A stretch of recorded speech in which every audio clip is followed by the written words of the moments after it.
Pernah nggak sih ngerasa suara kita kayak tenggelam di tengah lautan informasi?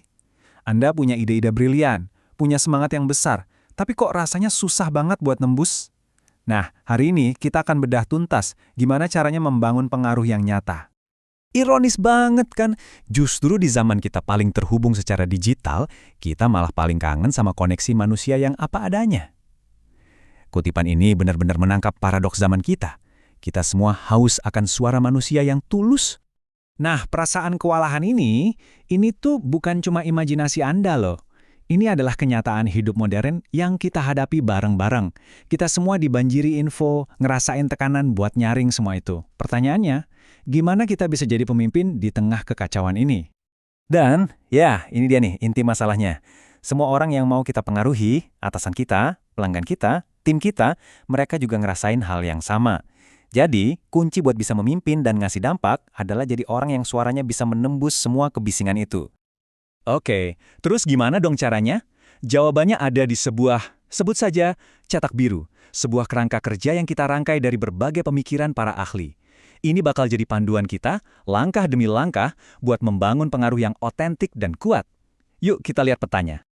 Oke, ini dia peta perjalanan kita. Simple, tapi dalam banget. Kita mulai dari fondasi di dalam diri, lanjut bangun kerangka buat suara kita, terus kita ambil perkakas komunikasi yang pas, dan terakhir, kita lihat semuanya beraksi. Siap? Semuanya, ya semuanya, itu dimulai dari sini. Dari fondasi.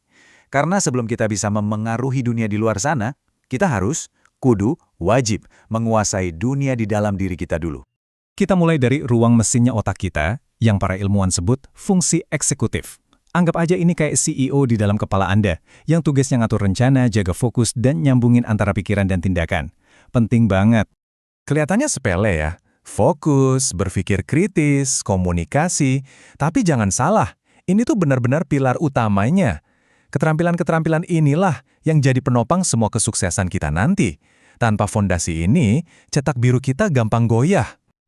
Nah, kalau fondasinya udah kokoh, baru deh kita bisa bangun kerangkanya. Di tahap ini pertanyaannya bukan lagi sekedar apa yang bisa kita lakukan, tapi udah naik level jadi siapa kita sebenarnya dan apa misi kita di dunia ini. Stephen Covey ngasih kita peta yang keren banget buat ini.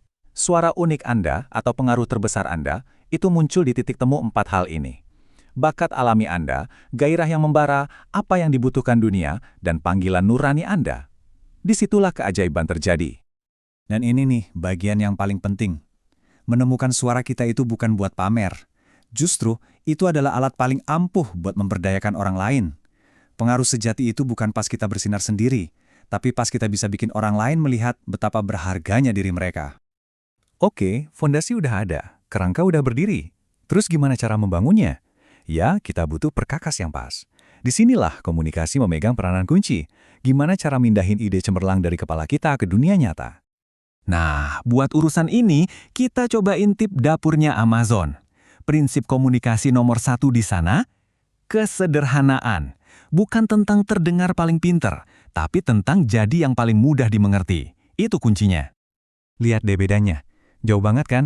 Yang satu terdengar rumit dan berjarak, satunya lagi langsung ke intinya dan ngajak kolaborasi. Coba tanya ke diri sendiri, tujuan kita mau kelihatan pinter atau mau menggerakkan orang? Jelas, bahasa sederhana itu jauh lebih kuat. Seberapa serius sih Amazon soal kesederhanaan ini? Serius banget, sampai ada target angkanya. Semua komunikasi mereka, baik internal maupun eksternal, harus bisa dipahami oleh anak kelas 8. Ini bukan soal meremehkan, tapi soal menghargai waktu dan memastikan pesan sampai tanpa distorsi. Dan ini membawa kita ke mungkin salah satu senjata rahasia mereka yang paling kuat, praktek yang disebut working backwards atau bekerja mundur. Ini benar-benar cara berpikir yang bisa mengubah segalanya. Metode ini benar-benar ngebalikin logika umum. Bukannya mulai dari kita mau bikin apa, tapi kita mulai dari akhir. Tulis dulu siaran press seolah-olah produknya udah jadi dan sukses besar. Latihan ini memaksa kita untuk fokus 100% ke pelanggan dari hari pertama. Visi kita jadi jernih banget. Oke, fondasi, kerangka, perkakas. Udah kebayang kan? Sekarang ayo kita gabungin ketiga lapisan ini dan lihat gimana cetak biru ini bekerja di dunia nyata. Misalnya nih, Anda mau ngajuin proyek baru. Fondasi Anda ngebantu Anda buat benar-benar masuk ke kepala audiens.